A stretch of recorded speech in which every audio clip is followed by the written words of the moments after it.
یہ شاہانی صاحب نے جو ڈی ایس پی ہیں انہوں نے اپنی سی کلاس کی رپورٹ جمع کرا دی کہ کیس جو ہے اس میں کوئی وہ نہیں ہے، دم نہیں ہے، اور یہ تو اس کے والدین اور ان کے وکلاء نے اپنی عدالتوں کے ذریعے میڈیکل بورڈ بنوایا، عدالتوں کے ذریعے اس کی سی ڈی آر رپورٹ منگوائی پولیس سے، تب جا کے اب پولیس نے اپنی رپورٹ دی ہے۔ جو ہمارا ٹرینڈ ہے کہ پولیس کو جب تک فون نہیں کراؤ نہ کہلواؤ، وہ گولڈن ٹاؤن میں رہتے ہیں نا، ایک چھوٹے سے 120 گھر کے مکان میں نے اسی لیے کہا کہ مطلب کوئی ولی وارث نہیں تھا، میں اس میں تمام چیزیں آ گئیں۔ وہ ڈی ایچ اے کے 1000 گز کے مکان میں، ڈی ایچ اے میں ہوتے یا ان کے پاس لینڈ کروزر یا ویگو یا ریوو ہوتی یا ان کے کسی سے تعلقات ہوتے تو یہ تمام چیزیں میرے خیال سے 6 سے 8 گھنٹے میں حل بھی ہو جاتی۔ اگر کسی گھر میں چوری بھی ہو جائے نا آج، اور اگر وہ بارسوخ آدمی ہے، واسطے والا آدمی ہے، تعلق والا آدمی ہے، جان پہچان والا آدمی ہے، یا اگر اس نے ان کو فون کرا دی ہیں، اور آپ کو پتہ ہے کہ فون کے بعد وہ ایسا فون ہو کہ جو کہ پوسٹنگ آ کے پیچھے بھی کر سکتا ہو یا اثر و رسوخ والا، تو آپ کو پتہ ہے کہ کیا حالت ہوتی ہے۔ سی ڈی آر میں جب واضح ہو گیا کہ وہ جو ظہیر لڑکا ہے اس کی والدہ کی سی ڈی آر ہے، جب بچی گھر سے گئی ہے اس وقت ظہیر یہیں کراچی میں موجود تھا، تو یہ بالکل واضح ہو گیا۔ اور نادرہ کے ریکارڈ برتھ سرٹیفکیٹ سے بھی یہ واضح ہوتا ہے کہ وہ 14 سال اس کی عمر ہے، یا میڈیکل بورڈ کے حوالے سے ایسے ہی ہے۔ جی بالکل، کوئی بھی شخص ایک 14 سالہ بچی کو اگر ایک 21 سالہ نوجوان ورغلا کے لے جاتا ہے تو قانون بہت واضح ہے کہ اس پہ اغوا کا مقدمہ ہونا ہے۔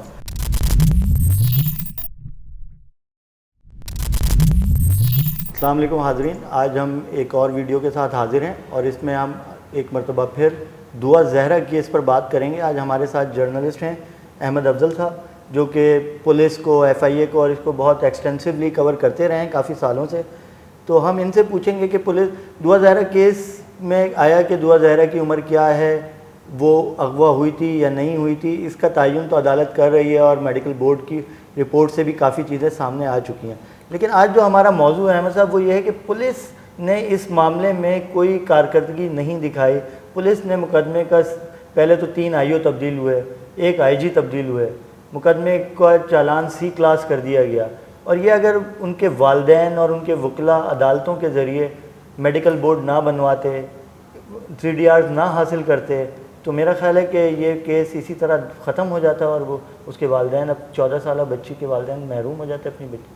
آپ صحیح کہہ رہے ہیں، جو دعا زہرا کا کیس ہے یہ ایک جو ہے نا بالکل ہی مختلف نوعیت کا کیس ہے، اور جس طرح ہماری پولیس کے بہت سارے ذمہ دار لوگوں سے بات ہوئی اور پولیس کے مختلف کیسوں میں ہم مختلف رویہ بھی دیکھتے ہیں، تو اس حساب سے تو مجھے یہ بالکل بہت ہی عجیب لگا کہ یہ تو شاید یا تو ان کا کوئی ولی وارث نہیں تھا، یا یہ کسی بڑے جان پہچان، یا جو ہمارا ٹرینڈ ہے کہ پولیس کو جب تک فون نہیں کراؤ نہ کہلواؤ۔ وہ گولڈن ٹاؤن میں رہتے ہیں نا، ایک چھوٹے سے 120 گھر کے مکان میں نے اسی لیے کہا کہ مطلب کوئی ولی وارث نہیں تھا، میں اس میں تمام چیزیں آ گئیں۔ وہ ڈی ایچ اے کے 1000 گز کے مکان میں، ڈی ایچ اے میں ہوتے یا ان کے پاس لینڈ کروزر یا ویگو یا ریوو ہوتی یا ان کے کسی سے تعلقات ہوتے تو یہ تمام چیزیں میرے خیال سے 6 سے 8 گھنٹے میں حل بھی ہو جاتی۔ اور سی ڈی آر بھی جو ان کو کورٹ کی میں ایڑیاں چوٹیاں رگڑنے یا دستکیں دینے یا دھکے کھانے یا درخواستیں دینے کے علاوہ میرے خیال سے 15 سے 20 منٹ میں سی ڈی آر یہ لے لیتے ہیں اگر یہ لینا چاہیں۔ اور آپ کے خیال میں کیا نہیں لی گئی ہوگی؟ یہ ہو نہیں سکتا کہ انہوں نے سی ڈی آر نہ لی ہو۔ یہاں اگر کسی گھر میں چوری بھی ہو جائے نا آج، اور اگر وہ بارسوخ آدمی ہے، واسطے والا آدمی ہے، تعلق والا آدمی ہے، جان پہچان والا آدمی ہے، یا اگر اس نے ان کو فون کرا دی ہیں، اور آپ کو پتہ ہے کہ فون کے بعد وہ ایسا فون ہو کہ جو کہ پوسٹنگ آ کے پیچھے بھی کر سکتا ہو یا اثر و رسوخ والا، تو آپ کو پتہ ہے کہ کیا حالت ہوتی ہے۔ تو میرے خیال سے پریورٹی بیسز میں میکس جو ہے نا گھنٹہ بہت زیادہ ہے سی ڈی آر آنے میں۔ صحیح، مطلب میں نے 1 گھنٹہ بہت زیادہ کہہ دیا ہے، بہت لمبا ٹائم دے دیا ہے۔ 15-20 منٹ 25 منٹ میں سی ڈی آر آ جاتی ہے، 3 مہینے کی بھی آ جاتی ہے۔ اور سی ڈی آر میں یہ واضح ہو جاتا ہے کب کہاں کس سے کتنی دفعہ بات بھی ہوئی، رات دن، لوکیشن پوزیشن کیا تھی، کہاں ہوتا ہے۔ اب تو بہت ایڈوانس اور اس میں چیزیں بھی آ گئی ہیں، تو بہت پرانی باتیں کہہ رہا ہوں۔ خیر، تو ہمیں جو لوگوں نے بتایا کہ سی ڈی آر یا تو انہوں نے لے لی تھی، اور ایسا ہو نہیں سکتا کہ نہ لی ہو۔ مجھے یہ سمجھ نہیں آیا کہ یہ سی ڈی آر لینے کے باوجود دبائی کیوں گئی، اپنے پاس کیوں رکھی گئی، یہ کیوں نہیں بتائی گئی۔ سی ڈی آر میں جب واضح ہو گیا کہ وہ جو ظہیر لڑکا ہے اس کی والدہ کی سی ڈی آر ہے، جب بچی گھر سے گئی ہے اس وقت ظہیر یہیں کراچی میں موجود تھا، تو یہ بالکل واضح ہو گیا۔ اور نادرہ کے ریکارڈ برتھ سرٹیفکیٹ سے بھی یہ واضح ہوتا ہے کہ وہ 14 سال اس کی عمر ہے، یا میڈیکل بورڈ کے حوالے سے ایسے ہی ہے؟ جی بالکل. تو اس کے بعد 16 سال اور 18 سال آپ سے بھی میری بات ہو رہی تھی، آپ نے کہا کہ دونوں صوبوں میں مختلف جی بالکل. پنجاب میں جو ہے وہ 16 سال ہے اور سندھ میں عمر کی حد مقرر کی گئی ہے، بلوغت کی عمر اور ایسے شادی کے لیے عمر کی حد جو مقرر کی.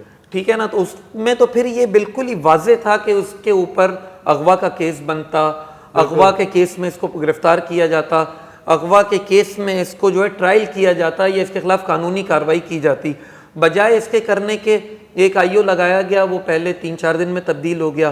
سعید احمد تھیم کو لگایا گیا، اس نے اپنی رپورٹ جو دی وہ ہائی کورٹ نے مسترد کر دی غیر تسلی بخش قرار دیتے ہوئے. اور اس وقت جو additional IG doctor Kamran Fazal, جن کو قائم مقام آئی جی سندھ کا چارج دیا گیا تھا، جو بیچارے 10-15 دن ہی آئی جی شپ اور دفتر کے مزے لے سکے، وہ بیچارے بدقسمتی سے ہائی کورٹ نے ان کو بولا کہ فوری طور پہ تبدیل کیا جائے اور وہ رپورٹ بھی مسترد کر دی گئی. اس کے بعد غلام نبی میمن صاحب آ گئے.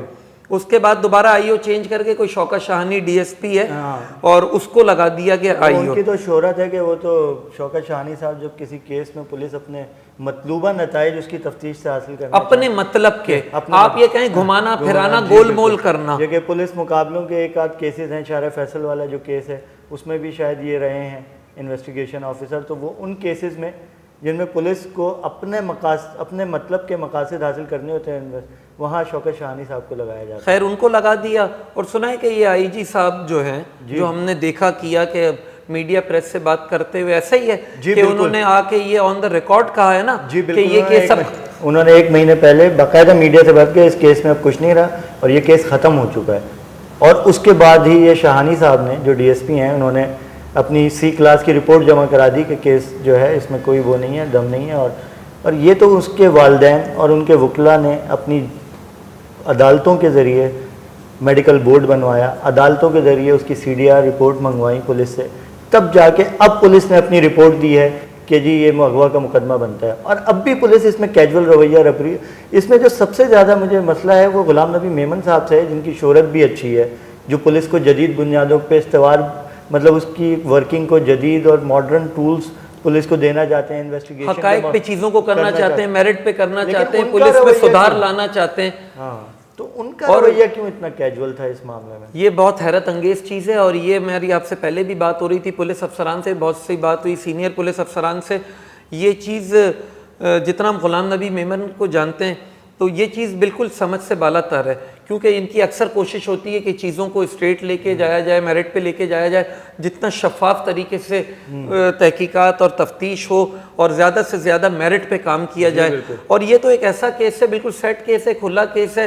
اور معاشرے میں بھی یہ کیس بہت دوسری طرح سے دیکھا جاتا ہے. اور ایک ان کا کوئی مطالبہ بھی نہیں تھا، وہ کوئی فیور بھی نہیں مانگ رہے تھے، وہ تو جینون بیسک ایک اپنی بیٹی کی بازیابی کے لیے بات کر رہے تھے. اور سب کے بچے ہیں، ہم اپنے بچوں کو اگر محفوظ نہیں کر سکیں گے، کیونکہ آج کی ڈیجیٹل کی دنیا میں صحیح یہ بہت سارے ایشوز ہیں اور یہ قانون اسی لیے بنائے گئے ہیں کہ ان کے ذریعے بچوں کو محفوظ کیا جا سکے. تو کوئی بھی شخص ایک 14 سالہ بچی کو اگر ایک 21 سالہ نوجوان ورغلا کے لے جاتا ہے تو قانون بہت واضح ہے کہ اس پہ اغوا کا مقدمہ ہونا ہے. اور دوسری بات یہ کہ میں یہ کہنا چاہوں گا یہاں پہ کہ نادرہ کا جو برتھ سرٹیفکیٹ ہے یا وہاں جو فیڈنگ ہوتی ہے وہاں سے جو سرٹیفکیٹ ملتا ہے وہ ایک آتھینٹک کانکریٹ ہے اور ایک تصدیق شدہ ہوتا ہے. اس پہ ہماری پہچان پاکستانی ہونے کی، شہریت کی ناقابل تردید ہے. مطلب کوئی اس کو چیلنج نہیں کر سکتا.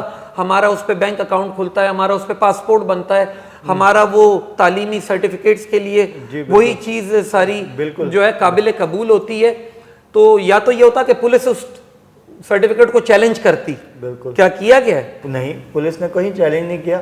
تو پھر اس کے مطابق اس پہ کیوں ایکشن نہیں لیا گیا؟ پولیس نے ایکشن نہیں لیا. اور ایون کہ اگر پولیس کو اس سے کوئی مسئلہ تھا تو پولیس میڈیکل بورڈ بنوا لیتی. نہ میڈیکل بورڈ بنوایا گیا، نہ اس کو چیلنج کیا گیا. تو یہ آج کے لیے میرا خیال اتنا ہی. لیکن یہ پولیس کا جو رویہ ہے، آج ایک اور آپ کو اس میں اپڈیٹ دے دوں کہ آج پھر وہ شاہانی صاحب کو بھی ان کے والدین کے وکیل کی درخواست پر تبدیل کر دیا گیا اور ایک کوئی عدالت نے حکم دیا ہے کہ DSP لیول کا ہی کوئی افسر لگایا جائے جو کہ اس کی تفتیش پہ. تو یعنی اب یہ اس کے چوتھے آئی ہوں گے اور امید ہے کہ اب غلام نبی میمن صاحب اور دیگر پولیس افسران جو ہے اس کیس کی تفتیش کو میرٹ کی بنیاد پہ کریں گے. اور اب جو ہے جو حقائق سامنے آ چکے ہیں ان کی بنیاد پر جو قانون کے مطابق جو ہے اس کی تفتیش کو منطقی انجام. اس کے علاوہ میں بھی یہاں ایک بات آپ کہ اس بات کا تسلسل میں کہہ دوں کہ پولیس کو چاہیے کہ اگر اس کا کمانڈر صحیح ہے اور اس کا امیج اچھا ہے، اس کا امیج بہتر ہے، لوگوں کو اس سے امید ہے اور وہ کچھ بہتر کرنا بھی چاہتا ہے اور لوگوں کے ذہن اور دل اور دماغ میں اس کا ایک پازیٹیو کردار ہے اور اس کا عمل چیزیں تو پھر اس کو جو ہے نا واضح بھی ہونا چاہیے، اس کو سامنے بھی نظر آنا چاہیے. اور ان کو اب یہ تمام چیزیں پرانی ہو گئی، رویہ بدلنا چاہیے. یہ کب تک اس طرح چلے گا؟ بالکل. اور ہم امید اسی لیے کہ غلام نبی میمن صاحب سے کافی امیدیں بھی ہیں لوگوں کو، اور مجھے یقین ہے کہ شاید وہ کچھ تبدیلیاں لانے میں ہمارا کامیاب ہوں. مقصد کوئی غلام نبی میمن صاحب کو ٹارگٹ کر کے تنقید کرنا بھی نہیں ہے. بالکل. اور جو حقائق ہیں اس پہ بات ہے. بالکل ہمیں کسی کو بھی ٹارگٹ کر کے تنقید کرنا نہیں ہے، بلکہ ہمیں جو حقائق پر مبنی اپنی بات کرنی ہے، اور شاید یہ ان کے لیے ایک ہماری طرف سے ایک فیڈ بیک ہے. بالکل. شکریہ جی. اگلی ویڈیو کے لیے دوبارہ ملتے ہیں.